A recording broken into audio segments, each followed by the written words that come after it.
Well, welcome back. Thank you all again, all the world leaders who've joined us. Thank you for joining, and John, thank you for putting this together. We've made great progress, in my view, so far. I'm grateful to all the leaders who have announced new commitments to help us meet the existential threat of climate change. This summit is a start of a road that will take us to Glasgow for the UN Climate Change Conference in November, where we're going to make these commitments real, putting all of our nations on a path to a secure, prosperous, and sustainable future. Today's final session is not about the threat of climate change poses. It's about the opportunity that addressing climate change provides. It's an opportunity to create millions of good-paying jobs around the world in innovative sectors. Jobs that bring greater quality of life, greater dignity to the people who are performing those jobs in every nation. For a line worker, electricians, utility workers, line transmission lines, connecting battery storage, and making our electric grid more modern. For automotive workers, building electric cars, trucks, and buses. Skilled workers installing and charging stations to accommodate them throughout our countries. Construction workers, engineers, insulators, upgrading our schools and commercial buildings and constructing new energy-efficient homes. Manufacturing workers building nuclear and carbon capture technologies, solar panels and wind turbines. And people working in the fields that we haven't even conceived of yet, on farms and on factories and in laboratories and universities, with things we haven't even thought of so far. This challenge and these opportunities are going to be met by working people in every nation. And as we transition to a clean energy future, we must ensure that workers who have thrived in yesterday's and today's industries have as bright a tomorrow in the new industries, as well as in the places where they live, in the communities they have built. When we invest in climate resilience and infrastructure, we create opportunities for everyone. That's the heart of my jobs plan that I proposed here in the United States. It's how our nation intends to build an economy that gives everybody a fair shot.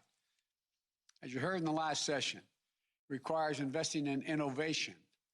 That's why I've asked the Secretary of Energy, my Energy Secretary, Jennifer Granholm, who you saw earlier, to speed the development of critical technologies to tackle the climate crisis. No single technology is the answer on its own, because every sector requires innovation to meet this moment. This critical effort is going to propel the most impactful breakthroughs at home and around the world and lower the cost of we're paying now for polluting the air so badly. We're going to move to net zero and a transition in all countries. And look, every country will need to invest in new clean energy technologies as we work forward and to deal with net zero emissions.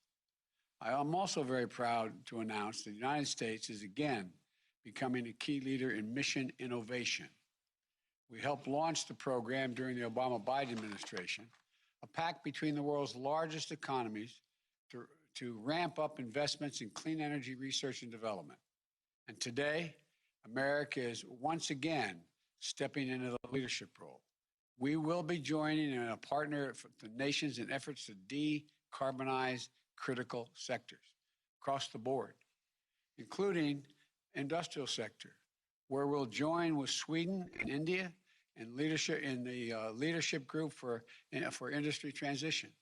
The power sector, where we'll work alongside of the United Kingdom to spread progress and speed it up toward a carbon-free power system, both here and around the world. And in agriculture, the agricultural sector, where we'll launch the Agriculture Innovation Mission for Climate with the United Arab Emirates and other partners. I'm very heartened by President Putin's call yesterday for the world to collaborate and advance carbon dioxide removal. And the United States looks forward to working with Russia and other countries in that endeavor. It has great promise.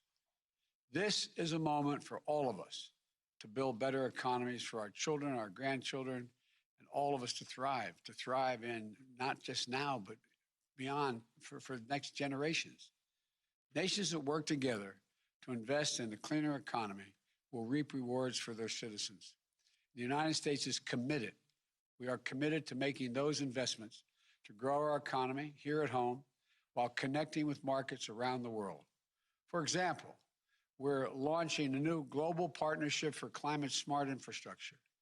This will create good paying jobs here in America by supporting development of new clean infrastructure in our partner countries.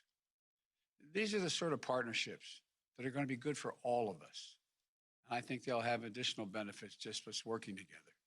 And today, I'm excited to welcome my counterparts in Spain, Nigeria, Vietnam, and Poland to share their thinking on how to realize the economic opportunities of the climate response.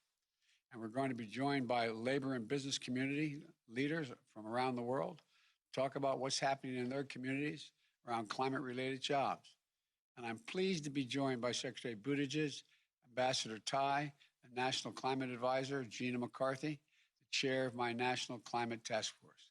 I look forward to our conversation and making more progress throughout the day. Thank you.